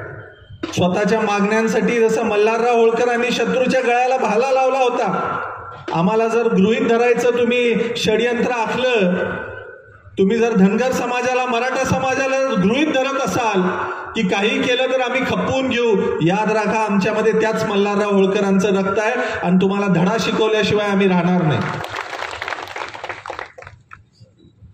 आज आपण नगरमध्ये बोलत असताना नगरच्या पाण्याचा प्रश्न इथं उपस्थित केला जातो. ज्या अहिल्यादेवींच्या नावानं ही नगरची भूमी ओळखली जाते, ज्या अहिल्यादेवींनी सबंध देशामध्ये लोकांची तहान भागवली, पाण्याचा प्रश्न सोडवला, पशु पक्ष्यांचा सुद्धा पाण्याचा प्रश्न सोडवला, आज त्यांच्या जन्मभूमीमध्ये रोहित दादांना पाण्याचे टँकर फिरवावे लागतात. मग मागच्या 50 वर्षापासून जे विखे कुटुंब इथं सत्तेत आहे त्यांनी काय केलं हे मला त्या विखे कुटुंबियांना विचारायचं आहे. आज तुम्ही खासदारकीला इथं मत मागायला येता, ज्या अहिल्यानगरचे खासदार तुम्हाला व्हायचं आहे, मला चांगलं आठवतंय मागे 6 महिन्यापूर्वी, वर्षभरापूर्वी याच अहिल्यानगरचं नाव अहिल्यानगर देऊ नये म्हणून तुम्ही प्रयत्न केला होता. अहिल्यानगर तर नाव झालंच, पण तुम्ही खासदार कसे होता हे आता अहिल्यादेवींवर प्रेम करणारा हा सबंध महाराष्ट्रातला समाज इथं बघणार आहे. 50 वर्ष तुम्हाला सत्ता दिली, चौंडीकडे येणारा एक रस्ता तुम्हाला करता येऊ नये.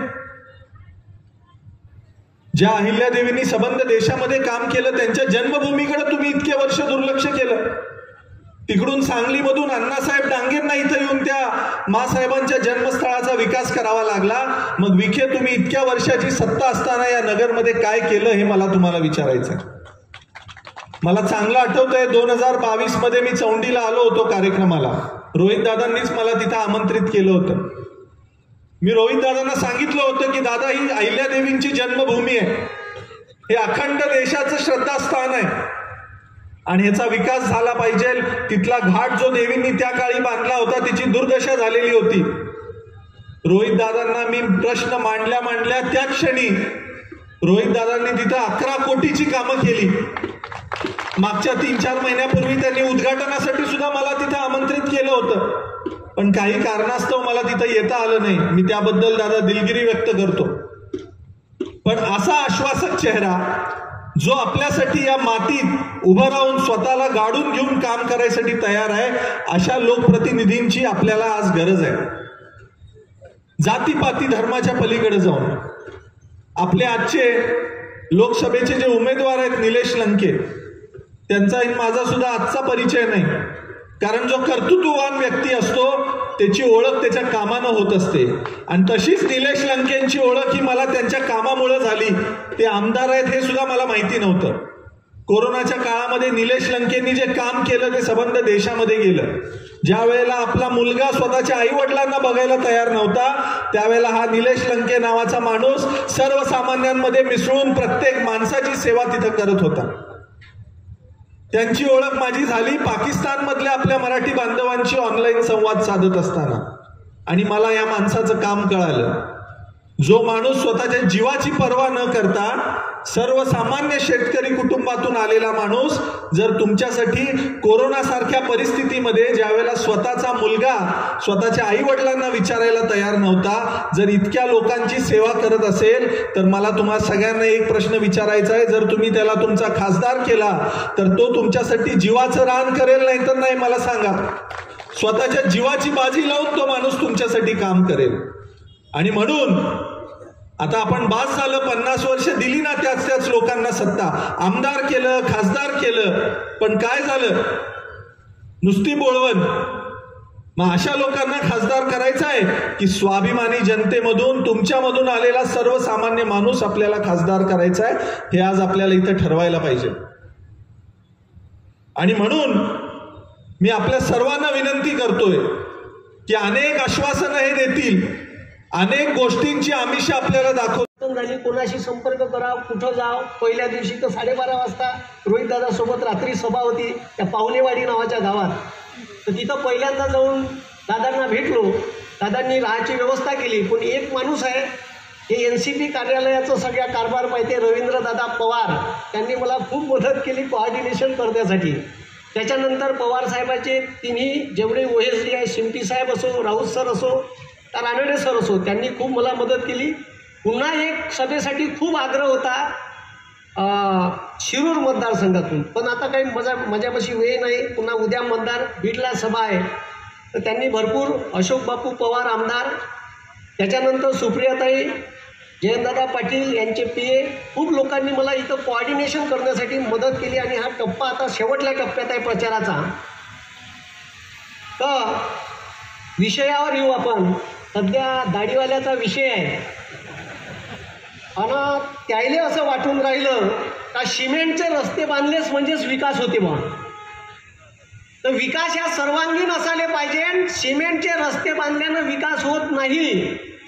जेव्हा या देशात काँग्रेसचं सरकार होतं तेव्हा या देशातल्या सरकारनं चांगले चांगले कायदे केले. प्रत्येक कुटुंबाला 100 दिवस रोजगार भेटला पाहिजे म्हणून रोजगार हमी कायदा केला. आणि तो रोजगार हमी कायदा 2005 काँग्रेस सरकारनं केला. काँग्रेसनं का केलं म्हणते, यायनं बदमाश कायदे केले.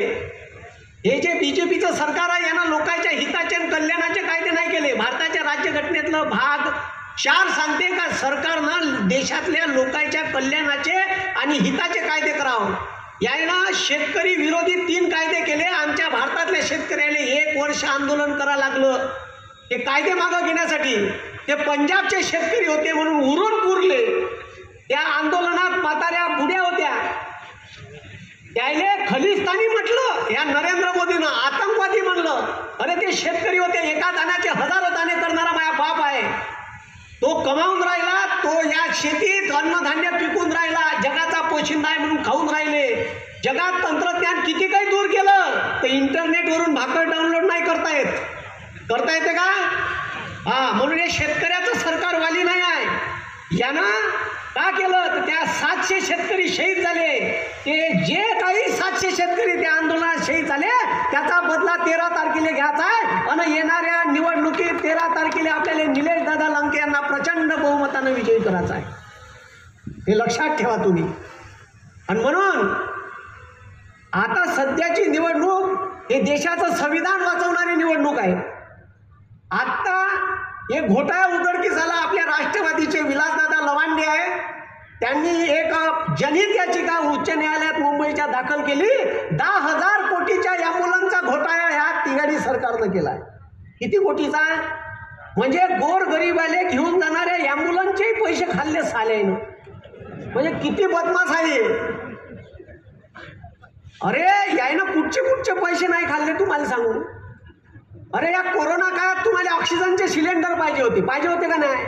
इथं एक जण नाही आहे का दुसऱ्या लाटेत कोणाची बहीण मेली, कोणाचा भाऊ मेला, कोणाची बायको मेली, कोणाची आई मेली, कोणाचा बाप मेला, कोणाचा मित्र मेला दुसऱ्या लाटेत. आणि ह्या का सांगे पहिल्या लाटीत कोरोना नाही आला पाहिजे, दिवे लावा. ठीक आहे, घरचे लाईट बंद करा, दिवे लावा. बयाड लोकांना लावले. आपल्याला तो चेक करते का तुम्ही पागल आहे का बयाड आहे का चेक करा यायला. लगेच त्यानं महिन्याभरात पुन्हा चेक केलं. तुम्हाला का चेक केलं? म्हणे कोरोना जाते टाट वाजवा, कोपरं वाजवा. लोकांना वाजू फोडले. आता किती मूर्ख लोक. अरे तो शिकलेला नाही आहे, अनपढ गवार पंतप्रधान बनवला आपण या देशाचा. आणि याले जबाबदार आपणच आहे. त्याले डोक्यावर घेऊन नाचलो आपण. मार सांगितलं लेखानं, अच्छे दिन आएंगे, बहुत हो गई महंगाई की मार, अब की बार मोदी सरकार. ठीक आहे, चांगली शेकवली त्यानं. 10 वर्ष गरम फडक्यानं तुमची शेकवली का नाही शेकवली? 430चं सिलेंडर ते सासबी कभी बहुतीवाली होती, तिला महाग वाटत होतं. 1130 नेलं ना. DAPची बॅग 538ची 1350वर नेऊन ठेवली. आता 2 दिवसाच्या अगोदर पुन्हा 200 रुपये वाढवले खतावर. वाढवले का नाही वाढवले? घ्या ना शेकून, घ्या त्याले मत. पुन्हा शेकून घ्यायची नसेल तर एक इंडिया अलायन्सचा सदस्य आपल्याला वाढवायचा आहे. 273चा जादूयाकडे आपल्याला पार करायचा आहे आणि आपलं सरकार बसलं पाहिजे. तेव्हा या भारतातल्या बेरोजगार युवकाले, शेतकऱ्याले, कष्टकऱ्याले, कामगाराले न्याय भेटल. डॉक्टर बाबासाहेब आंबेडकरांनी कामगाराचे तास जेव्हा मजूर मंत्री होते 16वरून 12 केले. भारत स्वातंत्र्य झाल्यावर 8 केले. आणि ह्या चोट्यानं मुक्या आणण्याचं ऐकलं आणि 8वरून 12 केले साल्यानं. इतकं बदमाश आहे. कामगाराचा वेळ जो होता 1942 इंग्रजाच्या काळात डॉक्टर बाबासाहेब आंबेडकर कामगार मंत्री होते. तेव्हा कामाचा वेळ 16 तास होता फॅक्टरीत काम करायचा, तो 12 केला. जेव्हा भारत स्वतंत्र झाला तो 12चा 8 केला आंबेडकरांनी. आणि ह्या चोट्यानं 8चे पुन्हा 12 केले. इतकं बदमाश आहे. प्रत्येक ठिकाणी काड्या घातल्या आहे ना. 2013 शेतकऱ्याच्या बाबतचा एक कायदा झाला. कोणत्याही गव्हर्नमेंट प्रोजेक्टसाठी जर एखादी जमीन अधिग्रहित करायची असेल तर 1894चा कायदा होता, शेती अधिग्रहण, जमीन अधिग्रहण कायदा. तो जयराम रमेश ग्रामविकास मंत्री होते तेव्हा शेत जमीन अधिग्रहण व पुनर्वसन नावाचा कायदा आला. आणि तो कायदा म्हणते का सरकारनं कोणती जमीन तुमची घेतली तर त्या जमीन कोरडवाहू असेल तर रेडी रेकनरच्या 4 पट दर, म्हणजे 8 लाख रुपये एकर असेल तर 32 लाख रुपये एकर भेटल. तुमच्या शेतात 2 पिकं होत असेल तर 8 पट रेट भेटल, म्हणजे 8 लाख रुपये रेडी रेकनर दर असेल तर 64 लाख रुपये भेटल. आणि तुमच्या शेतात बगीचा असेल, ठीक आहे, बागायती जमीन असेल तर तुमच्या शेताला 10 पट रेट भेटल. तो कायदा असा म्हणते का जर जमीन सरकारनं 5 वर्ष वापरली नाही तर शेतकऱ्याला परत भेटल. 75% शेतकऱ्यांना म्हटलं काय जे कोणती कंपनीच्या येत आहे त्याच्यात आम्हाला 25% शेअर होल्डिंग पाहिजे ते भेटन. हे चोट्ट आल्याबरोबर त्याच्यात काड्या केल्या साल्या. आणि त्याच्यात का केलं यानं माहित आहे का? 5 वर्ष जर जमीन वापरली नाही सरकारनं तर ते सरकार कास्तकाराले शेतकऱ्याले परत देणार नाही. शेतकऱ्यानं 25% वाटा मागितला शेअर होल्डिंगचा तो भेटणार नाही. इतकं बदमाश आहे. समजलं का? हे कायदे काँग्रेसनं केलेले होय. अनुसूचित जातीच्या लोकांसाठी एक कायदा केला का जे कास्तकार 2006च्या अगोदर फॉरेस्टची जमीन वाहत असल ते जमीन शेतकऱ्याच्या नावानं करून भेटल. वन हक्क अधिनियमाचा कायदा केला. ठीक आहे. हे कायदे शेतकऱ्याच्या हिताचे कल्याणाचे आहे. हे कायदे त्यावेळेस कोणा केले तर काँग्रेसनं केले. म्हणते काँग्रेसनं का केलं? अबे साल्याचे इकाले काढलं ना तुला. जे तुला इमानतं इकलं मुंबईचं रेल्वेचे स्टेशन इकून राहिला. भारत पेट्रोलियम इकाले काढली होती. त्याच्यानंतर तुला IDBI इकाले काढली. हे कोणा बनवलं? हे काँग्रेसनं बनवलं. जिथं तू इस्रो झेंडा घेऊन फडकवायला जातं ना पुढं राहिले सायंटिस्ट ते उभे. ते उभे सायंटिस्ट ज्यानं चंद्रयान बनवलं तिथं झेंडा घेऊन भाषण द्यायला पुढं. कोणा बनवलं हे? भारत मिसाईल बनवते क्षेपणास्त्र. त्याची DRDO नावाची संस्था defence and research development organisation. कोणा बनवली? काँग्रेसनं बनवली. हे तुमच्या हातात मोबाईल आले याच्यासाठी. ठीक आहे. इन्फॉर्मेशन टेक्नॉलॉजी मंत्रालय राजीव गांधीनं बांधलं. कोण बांधलं? राजीव गांधीनं तयार केलं. सॅम पित्रोदा नावाचा माणूस होता राजीव गांधीचा सोबती. केरळमधून आणला त्याने मंत्री बनवला. हे साले विचारते का केलं काँग्रेसनं आणि तुम्ही का केलं बे म्हणा फुकट्यो. चीड येते अक्षरशः. अजय कुठं फोटो नाही लावले जे यानं. कोविडचं वॅक्सिन दिलं तिथं फोटो. DAPच्या बॅगवर फोटो, युरियाच्या बॅगवर फोटो. आता आचारसंहिता आहे तर बॅगा इकून भेटून नाही राहिल्या शेतकऱ्याला. खतं नाही भेटून राहिले. काऊन? तर मोदीचा फोटो आहे. एवढं त्या पेट्रोल पंपावर फोटो लावले यानं. पेट्रोल पंपावर फोटो कायसाठी? माई ॲडव्हर्टाईज. आता काढले कारण पेट्रोलचे भाव 67 वरून चोट्यानं किती केले? 116. इलेक्शनचं वर्ष आहे तर झोकाना 8 कमी केले साल्यानं. डिझेल 67 रुपयाचं. ठीक आहे. 52 रुपयाचं 93 नेलं. त्यानं नागरटीचे रेट वाढले. तुम्ही सांगा ट्रॅक्टर नागरटीले तो सांगते किती रेट झाले? डबल झाले. त्याला विचारा काउंट केले तुला नागरटीचे रेट डबल तर तो म्हणते डिझेलचे भाव वाढले. माझ्या बापानं वाढवले का? तुमच्या बापानं वाढवले का? ह्या दाढीवाल्यानं वाढवले. आणि साल्यानं आता फोटोही काढला. तिथं फोटो टीव्हीवर आला तर इरिटेट होते. चॅनल बदलूशी वाटते. आता एवढे फोटो लावले. एक फोटो इथं लाव.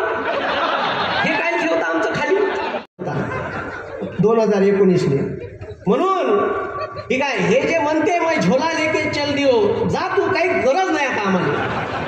आमची चुकी झाली का आम्ही तुले मतदान केलं होतं. याच्यानंतर आम्ही तुले मतदान करणार नाही. आणि येणाऱ्या निवडणुकीत ठीक आहे निलेश दादा यांना भरपूर मतानं निवडून द्यायचा आहे. करान का मतदान? हात वरत करा दोन्ही. शाबास. अरे बाबा 4 तारखेला त्याच्या कानात वाजव जा. बैरा झाला पाहिजे तो. थोडस राखून ठेवा. म्हणून 3 आवाज देतो. बरंच काही सांगायचं होतं. वेळ आहे अभावी. ठीक आहे. जयंत दादांचं भाषण बाकी आहे. ठीक आहे. 15 मिनिट उरले. बोला छत्रपती शिवाजी महाराज टाकवर्त करून रामकृष्ण हरी. रामकृष्ण हरी. भारत माता की. भारत माता की. धन्यवाद. धन्यवाद. जिल्ह्या परतवून लावली. रघुनाथराव पेशव्यांचं लक्ष होळकरांच्या राज्यावर गेलं. 50,000ची फौज घेऊन रघुनाथराव पेशवे होळकरांच्या राज्यावर चालून गेले. होळकरांच्या राज्यावर चालून जाताना कपट रचून आलात. आमच्याकडील फितुरास गाठले. मला दुबळी समजलात की खोळी. दुःखात बुडाले त्यास अधिक बुडवावे हा तुमचा दुष्ट हेतू. आता आपली गाठ रणांगणात पडेल.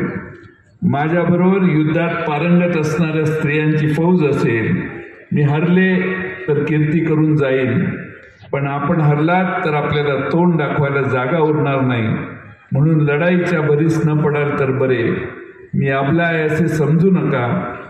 मी खांद्यावर भाले घेऊन समोर उभे राहिले तर पेशव्यांनाही भारी पडेल. वेळ पडली तर हत्तीच्या पायी साखळीशी बांधून तुमचे स्वागत आज त्याच भूमीत येत असताना महाराष्ट्राचा स्वाभिमान दिल्लीच्या समोर झुकायचं नाही ही आपली पवार साहेबांनी घेतलेली भूमिका अनेक प्रयत्न करून झाले तरी पवार साहेबांना नमवता आलं नाही हे दिल्लीकरांचं दुःख आमच्या रोहित दादांना देखील ईडीचा त्रास करण्याचं काम केलं का तर पवार साहेब झुकतील त्यांच्या घरातल्या माणसाला त्रास दिला तर या भूमिकेनं सर्व मार्गाचा अवलंब करून पवार साहेबांची अडचण करायचा प्रयत्न करणाऱ्या भारतीय जनता पक्षाला विरोध करण्यासाठी उद्याच्या 13 तारखेला आपल्याला मतदान करायचं. अनेक प्रश्न आहेत सगळ्यांनीच त्या प्रश्नांचा उहापोह केलेला आहे. काल परवा आमचे देवेंद्र फडणवीस म्हटले की कोविडची लस मोदी साहेबांनी काढली त्यामुळे आपण सगळे जिवंत आहोत आणि त्यामुळं आपलं मत मोदी साहेबांना द्या. 2 दिवसानं जगाच्या पाठीवरची कोविडची लस आपण घेतली आहे ना त्याच्या कोर्टामध्ये त्या लसीच्या कंपनीने सांगितलं की आम्ही जी लस दिलेली आहे त्याच्यात बरेच डिफेक्ट्स आहेत बऱ्याच चुका आहेत त्या लसीमुळं अनेकांचा हार्ट अटॅकने मृत्यू होतो आणि त्यामुळं त्या दोष त्या लसीत आहेत. तेव्हापासून देवेंद्र फडणवीस याच्यावर बोलायचे बंद झाले. माझं देवेंद्र फडणवीसांना सांगणं आहे की जर कोविडच्या मुळे तुम्ही कोविडच्या लसीसाठी तुम्ही मतं मागत असाल तर काँग्रेस पक्षाने पोलिओची लस काढली होती. पोलिओची लस त्या काँग्रेस पक्षाने काढली तर काँग्रेसच्या इंडिया आघाडीला मदत द्यायला आता तुम्हाला सगळ्यांना अगदी देवेंद्र फडणवीसांनी देखील इंडिया आघाडीला मत दिलं पाहिजे कारण पोलिओ झालेला नाही या सगळ्यांना त्याचं कारण काँग्रेसनं पोलिओची लस काढली. सांगण्यासारखे मुद्दे कारण 1 लाखाचं खत खरेदी करायला गेला तर 18,000 रुपये जीएसटी गेला. 50,000 रुपये तुम्ही घर चालवत असाल तर 9,000 रुपये 18% तुमचे केंद्र आणि राज्य सरकारला गेले. 1,00,000 1,25,00,000 रुपये दरवर्षी या देशातला प्रत्येक नागरिक भरतो. यांच्या तिजोरीत तुम्ही पैसे भरता. शेतीचा कोणताही नांगर घ्या रोटोवेटर घ्या सगळ्यावर ह्यांनी कर बसवलेला आहे. 12% आहे 18% आहे. 2 व्हीलर खरेदी करायला गेला तर 28% कर आहे. 2 लाखाची मोटरसायकल हौसेनं तरुणांनी घेतली तर 56 लाख रुपये हे घेतात आणि मग 2 लाखाची मोटरसायकल आपल्या घरी येते. 4 चाकी गाडी घ्यायला 28% आहे. या देशामध्ये आमचं सरकार होतं वॅट होता त्यावेळी स्वस्त चपला वॅट पासून बाहेर होत्या. कुठल्याही शर्टावर पॅन्टवर साडीवर कर नव्हता. अन्नधान्यावर कर नव्हता. मोदी साहेबांनी जीएसटी लावली ती सगळ्यावर लावली. त्यामुळे या देशात आता काहीही शिल्लक नाही. तुम्ही पैसा खिशातनं बाहेर देशातली सरकारं पडलेली आहेत आणि नवं सरकार तिथल्या देशातल्या जनतेनं निवडून दिलंय. भारतामध्ये देखील आज मित्रांनो हीच परिस्थिती आहे. आज आमच्या देशात महागाईमुळे लोक या भाजपवर चिडलेली आहेत. बेरोजगारीमुळे देशातली लोक तरुण लोक या भारतीय जनता पक्षाचे विरोधी बोलत आहेत. आणि सगळ्यात महत्वाचं म्हणजे भारतातल्या लोकांना खात्री झालेली आहे हे 400च्या पार निवडून आले तर संविधान बदलतील. ज्या संविधानामुळं आम्हाला आरक्षण दिलं ज्या संविधानामुळं तुम्हाला आम्हाला मताचा अधिकार दिला ज्या संविधानामुळं इथला माणूस जगात आणि भारतामध्ये कुठेही सहजगत्या फिरू शकतो व्यक्ती स्वातंत्र्य दिलं बोलण्याचं स्वातंत्र्य दिलं त्या संविधानाला बदलण्याचा घाट भारतीय जनता पक्षाच्या मनात आहे हे आता सगळ्यांना कळलेलं आहे. आणि म्हणून परवा अंबेजोगाईला साहेब आले मोदी साहेब त्यांना हे जाहीर करावं लागलं की मैं तर जब तक जिंदा हूं कुछ नहीं बदलेगा. पण ते बोलतात त्याच्या विरोधी वागतात. तुम्हाला आठवतं की नाही माहीत नाही पण टीव्हीवर 14 साली ज्यावेळी पंतप्रधान पहिल्यांदा पंतप्रधान झाले आणि संसदेत गेले त्यावेळी त्या गोल संसदेच्या पायरीवर डोकं ठेवून साष्टांग नमस्कार केला साहेबांनी. मला पण वाटलं किती लोकशाहीवर निष्ठा असणारा माणूस आज चाललेला आहे. ह्याचं राज्य भारतात आलं म्हटलं क्षणभर आम्ही विरोधात असतानाही आम्हाला वाटलं अरे पाया पडला त्या बिल्डिंगला. ही संसदेची इमारत काय झालं तिचं, ही संसदेची इमारतच साहेबांनी बंद करून टाकली. इथं शिवा इंडस्ट्रीज 4,863 कोटीची वन टाइम सेटलमेंट फक्त 318 कोटी रुपयाला केली. DHFL नावाची कंपनी आहे, 91,000 कोटी रुपये येणं होतं, 37,000 कोटी सेटल केलं. पिरामल उद्योग समूहाला ती कंपनी दिली. जेट एअरवेज सारखी एवढी चांगली देशातली विमान कंपनी बंद पाडली आणि 7,807 कोटीची कंपनी 1,300 कोटीला दुसऱ्याला द्यायची व्यवस्था केली. आणि त्यामुळं हे जे कमी झालेली रक्कम आहे ती सगळी बँकांनी सोसली. बँकांना सोसल्यामुळं आपल्या बँका अडचणीत आल्या. आणि म्हणून बँकांचं उत्पन्न वाढवण्यासाठी तुम्ही जे SMS रोज मिळतात ना तुम्हाला, त्या SMSला दर महिन्याला 18 रुपये तुम्ही देता. म्हणजे वर्षाला 216 रुपये प्रत्येक अकाउंटमधून कापले जातात आणि 216 रुपये अकाउंटमधून कापतात. भारतामध्ये 291 कोटी अकाउंट्स आहेत. 63,000 कोटी रुपये भारतातल्या बँका तुमच्या माझ्या खिशातनं काढतात. हे तुम्ही कधीतरी गणितानं बघायला पाहिजे. आणि म्हणून आपल्या सर्वांना माझी विनंती आहे की आपला खिसा यांनी एवढा मोठा कापलेला आहे की 6,000 केंद्राचे येतात, 6,000 मुंबईहून महाराष्ट्र सरकारचे येतात, 12,000 रुपये तुमची तोंड बंद करण्यासाठी येतात. पण त्याच वेळी हे तुमच्या खिशातनं 1,00,000, 1,50,000, 1,25,000 रुपये कापतात. आणि जो 12 लाख 1,25,000 रुपये तिकडं भरतो त्याला 4,000 रुपये 6,000 रुपये येतात. त्यात आपली पोरं खुश होतात. आणि म्हणून मोदी सरकार आणि भारतीय जनता पक्ष हा घालवण्याची आपल्याला गरज आहे. मला माहिती आहे ना, माझ्यासमोर आहे, घड्याळ गेलेलं असलं तरी ते न्यायप्रविष्ट आहे, त्यामुळे ते त्याच्यावर लक्ष आहे आमचं, तुम्ही काळजी करू नका. आपल्या सगळ्यांना माझी विनंती आहे की उद्याच्या निवडणुका या फार महत्वाच्या आहेत. मी महाराष्ट्र सरकारबद्दल बोलतच नाही, ते विधानसभेला आल्यावर बोलू. पण आज महाराष्ट्रात आणि देशामध्ये परिस्थिती अशी आहे की केंद्र सरकारमध्ये पुन्हा एकदा इंडियाचं आपल्या सगळ्यांचं सरकार येणार आहे. आणि ते सरकार येईल त्यावेळी या देशात सगळ्या गोष्टी सुतासारख्या सरळ करण्याचं काम आम्ही सगळे करू. महाराष्ट्र सरकार तर आपलं येणारच आहे, काही चिंतेची बाबच नाही, काही अडचण नाही. महाराष्ट्र सरकार महाराष्ट्रात फिरून येऊन तुम्हाला सांगतोय फार चांगली परिस्थिती आहे. आणि म्हणून माझी आपल्या सगळ्यांना विनंती आहे की उद्याच्या निवडणुका या फार महत्वाच्या आहेत. कुणीही मागे राहू नका, सगळ्यांनी झाडून मतदान करा. रोहित दादांना ज्या पद्धतीनं आपण विजयी करण्याचं काम केलं त्याच पद्धतीनं निलेश लंकेंना तुतारी वाजवणाऱ्या माणसाच्या चिन्हावर फुली मारून त्याचं बटन दाबून आपण निलेश लंकेंना विजयी करावं. वेळ कमी असल्यामुळे जास्त न बोलता पुन्हा एकदा आपण सगळे असं कराल असा विश्वास बाळगतो आणि माझे 2 शब्द पूर्ण करतो. धन्यवाद. दादा या पुढं राष्ट्रवादी काँग्रेसमध्ये जाहीर प्रवेश गणेश शिंदे, तालुका चिटणीस भाजपा तथा ग्रामपंचायत सदस्य खारडा भाजपामधून राष्ट्रवादीमध्ये प्रवेश करीत आहेत. पाटील साहेबांना विनंती आहे कृपया हा प्रवेश आपण करावा. महाविद्यालयामध्ये तहसील कार्यालयाच्या पाठीमागं एका वाढदिवसाच्या निमित्तानं सर्वांसाठी भोजन व्यवस्था करण्यात आलेली आहे. भोजन करण्यासाठी पुरुष बांधव आणि महिला भगिनी आपण सर्वांनी जावं.